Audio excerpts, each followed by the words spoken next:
You are not as smart as you think you are. Not because you lack information, not because you haven't read enough books or taken enough courses, but because the very machine you use to process reality, your brain, is running on software that was built for a world that no longer exists, making decisions you believe are rational while being almost entirely driven by shortcuts, illusions, and invisible biases you have zero conscious access to. And the truly terrifying part? The smarter you are, the better you are at convincing yourself that you're the exception. You're not. In 1974, two psychologists sat down and started poking holes in one of the most cherished beliefs in modern civilization, the idea that human beings are rational. Their names were Daniel Kahneman and Amos Tversky, and what they discovered didn't just win a Nobel Prize. It rewrote the entire field of economics, medicine, law, and warfare. It exposed something so fundamental about human cognition that once you see it, you cannot unsee it. Here's the core of it. Your brain doesn't run on one operating system. It runs on two. Kahneman calls them System 1 and System 2. But forget the clinical labels for a second, call them what they really are. System 1 is the animal. It's fast, automatic, emotional, and ancient. It's the part of you that yanks your hand away from a hot stove before you've even consciously registered the pain. It's what makes you distrust a stranger at 2 a.m. for no articulable reason. It runs in the background, 24 hours a day, 7 days a week, generating a constant stream of impressions, feelings, and snap judgments about the world. You experience this as intuition. You experience this as knowing. System 2 is the human, the slow, deliberate, analytical, and exhausting. It's the part of you that actually does long division, or reads a legal contract, or tries to figure out if an investment is actually a good deal. The critical thing to understand about System 2 is that it is unbelievably lazy. Activating it costs energy, and your brain, shaped by millions of years of evolution in an environment of scarcity, hates wasting energy. So it doesn't. It lets System 1 drive almost everything, and only activates System 2 when something in the environment forces it to pay attention. Now here's the gut punch. System 2 doesn't override System 1. It endorses it. Most of the time, System 2's job isn't to think critically about System 1's conclusions. It's to build a plausible story around them after the fact. You feel something. System 1 generates a judgment in milliseconds. Then System 2 wakes up and constructs a rational-sounding explanation for why you were right all along. This is called confabulation, and it is the engine of almost every bad decision you've ever made. Think about the last time you made a big purchase and immediately started listing reasons why it was a smart financial move. Or the last time you disliked someone from the moment you met them and spent the rest of the relationship accumulating evidence for why your first impression was correct. That wasn't logic. That was System 2 doing cleanup work for System 1. That was your rational mind being a lawyer, not a judge. In the 1970s, Kahneman and Tversky ran an experiment that should terrify you. They brought subjects in and spun a wheel of fortune, a wheel that was rigged to land on either 10 or 65. Then they asked, what percentage of African countries are in the United Nations? The wheel was irrelevant. Everyone knew the wheel was random. And yet, the people who saw 65 on the wheel guessed dramatically higher percentages than the people who saw 10. A meaningless number generated by a rigged carnival wheel had contaminated their supposedly independent reasoning. This is anchoring, and it is everywhere. Why are you still pretending that logic is what drives your choices? When you walk into a negotiation, the first number on the table isn't just an opening bid. It is a cognitive anchor that will bend your final number toward it like gravity bends light. When you see a shirt marked down from $200 to $80, your brain isn't asking, is $80 a good price for this shirt? It's asking, is $80 a good deal relative to $200? A completely manufactured number has just hijacked your sense of value. The retailer didn't lower the price. They installed an anchor. This is why real estate agents show you the overpriced house first. This is why salary negotiations almost always favor whoever speaks first.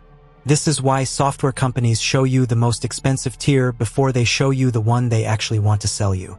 The direct application is brutal in its simplicity. Whoever sets the first number wins. In any negotiation you care about, salary, contract, major purchase, you should be setting the anchor, not responding to one. And when you are presented with an anchor you didn't set, your system too has to consciously, deliberately, laboriously drag itself away from it, which it will not do unless you force it to. Here's a story about confidence and catastrophe. Before the 2008 financial crisis, some of the most educated, most quantitatively sophisticated people on the planet were managing risk at the world's largest banks. They had PhDs. They had complex models. They had decades of data, and almost none of them saw it coming. Not because they lacked intelligence, because they were drowning in what Kahneman calls WSIATI. What you see is all there is. System 1 constructs the most coherent narrative it can from the information currently available. It doesn't pause to ask, what am I missing? It doesn't have a checkbox for unknown unknowns.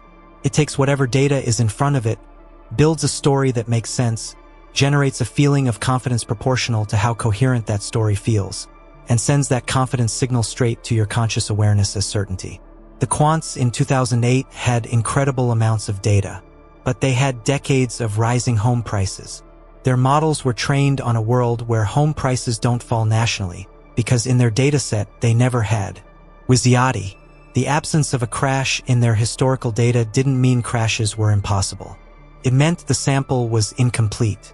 But System 1 can't see the edges of its own knowledge, can only see what's there. This is why experts in stable fields are often more susceptible to catastrophic blind spots than generalists. The deeper the expertise in a narrow domain, the more confident System 1 becomes, and the less System 2 gets activated to challenge it. The application. The most useful question you can train yourself to ask is not, does this make sense?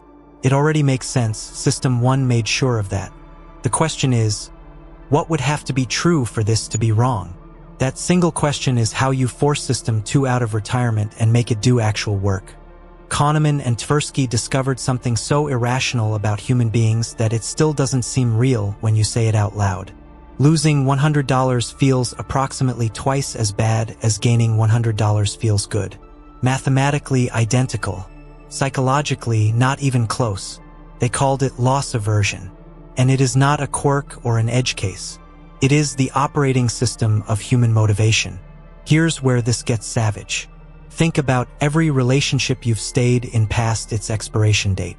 Think about every business you've kept grinding on past the point of honest assessment. Think about every investment you've refused to sell even as it bled out. In every single one of those cases, some part of your brain was doing the math and deciding that the pain of accepting the loss right now was worse than the slow agony of continued failure. That's loss aversion eating your life in slow motion. It's also why politicians can't cut programs even when they should. It's why companies can't kill products they've invested heavily in.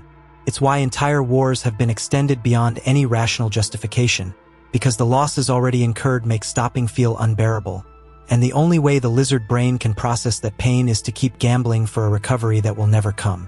The Concorde, Vietnam, your ex. This is the sunk cost fallacy, and loss aversion is its engine. The application is ruthless. The only question that matters about a current investment, of time, money, emotion, or reputation, is whether it is worth continuing from this exact moment forward, given only what is true right now. The past cost is gone. It doesn't exist. The pain you feel about it is real, but it should not be a variable in your forward decision. When you feel the pull to keep going just because you've already put so much in, that's not logic. That's a cognitive trap wearing logic's clothes. Kahneman has a story he tells about himself. He was part of a team designing a curriculum for schools. They'd been working for a year. Progress felt good. He asked each member to estimate how long it would take to finish. Everyone said 1 to 2 years. Then he turned to the most experienced member, a man who'd overseen many such projects, and asked him to think of similar projects he'd seen completed. How many had finished on time? None. How long did they typically take? 7 to 10 years. The curriculum took 8 years, and was never widely used. This is the planning fallacy. When you plan your own future, you use an inside view. You imagine your specific situation, your specific abilities, your specific intentions. You construct a narrative of success and estimate from within it.